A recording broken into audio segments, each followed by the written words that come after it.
Oras ir vanduo. Du gamtos stebuklai. Visa ko pradžia, visa ko gyvybė. Čia taip pat vanduo. Medicinos klinikoje Mirameda netrukus išgersime. Ypatingas vanduo, gal net šių laikų jaunystės eliksyras. Jis prisotintas triatomiu deguonimi, ozonu.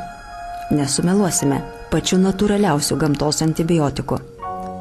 Štai įrodymai. Poveikis akivaizdus, tiesa. Vokiečių medikai tokių įrodymų turėjo jau prieš 100 metų per karą, kai jokiais tepalais ir tabletėmis neįveiktos negyjančios kareivių žaizdos prieš ozoną nebeatsilaikė. Mokslininkams dar nepavyko atrasti vaistų, kurie tokiomis unikaliomis savybėmis prilygtų ozonui.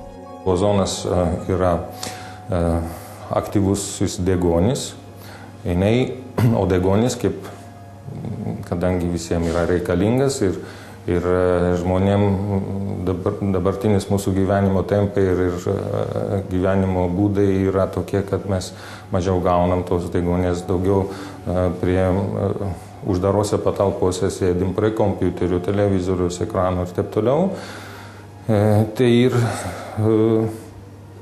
žmogaus savijauta atitinkamai blogėja, blogiau jaučiasi, nuovargį, mieguistumą ir taip toliau.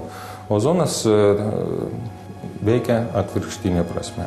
Vilnietė Ilmerai Kuzmickienė ir jos dukra Ilinai klinikos Mirameda medikai darys jau 9. ozono terapijos procedūrą. Pacientės neslepia, per porą mėnesių gyvenimas apsivertė. Kaip sako žmonės, akis prašviesėjo. Man tai svarbiausia buvo, kad man šiaip bendrai savijautai, aš nemoku nepapasakot, bet tai kažkaip iš vidaus. Tiesiog toks geras jausmas iš vidaus, kad tu, atrodo, turi jėgų, esi energingas, nežinau, ir nuotaika atrodo kitokia viskas. Aš ėjau su mintim, kad aš žiemą labai dažnai sergu ir tiesiog imunitetą pastiprinti.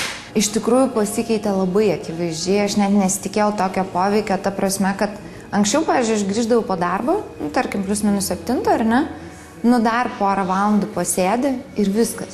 Ir tiesiog lūžti, net nebegali nieko daryti, kad ir kaip norėtum. Dabar aš galiu visą naktį nemiegoti. Procedūra paprasta. 100 ml kraujo, maždaug pusė stiklinės, keliauja į hermetišką indą. Čia slaugytoja jį prisotina saugios koncentracijos deguonies ir ozono mišiniu. Štai taip. Ozono švirkšte optimali gydomoji dozė, tiek, kiek organizmas gali įsisavinti saugiai ir be didesnių pastangų. Tai kur kas efektyviau negu, pavyzdžiui, kopti į kalnus. Aktyvuotas kraujas lašeline galiausiai grįžta į organizmą. Iš tikrųjų visi pastebėjo, kad pasikeičiau, nes pas mane pastoviai būdavo juodi paakiai. Bet tokie, iki čia, taip pat, visi pajuodę. Tai iš tikrųjų to nebėra. Tai aš visiems ir pati pasakoju, net patiems nereikia paklausti, kas tai yra, ką aš darau, ir visiems rekomenduoju iš tikrųjų.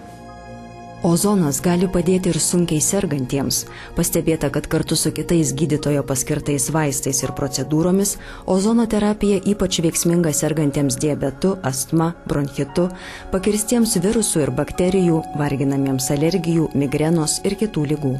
Akivaizdžiai geriau po ozono procedūrų jaučiasi ir kenčiantys lėtinį skausmą, pavyzdžiui, onkologiniai ligoniai.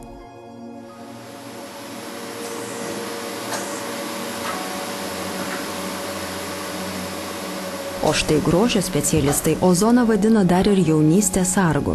Praktika rodo, kad jis gydo psoriazę, egzemas, padeda lyginti raukšles, naikina pigmentinės dėmes, spuogus ir netgi sunkiai įveikiamą celiulitą. Prie viso šito, jeigu pridėti tai, kad jisai neturi pašalinių poveikių, tai čia medikams mums kaip ir atrodytų kaip ir stebuklas. Ir ne tik medikams, bet šiaip tai aš sakyčiau, kad tokios antros medžiagos, ar cheminės, ar necheminės, aš pasaulyje nežinau. Ozono terapijos procedūras galima išbandyti Miramedos klinikoje Vilniuje, Savanorių prospekte 11A, Kaune Taikos prospekte 4 ir Klaipėdoje Minijos gatvėje 2. Daugiau informacijos interneto svetainėje www.mirameda.lt.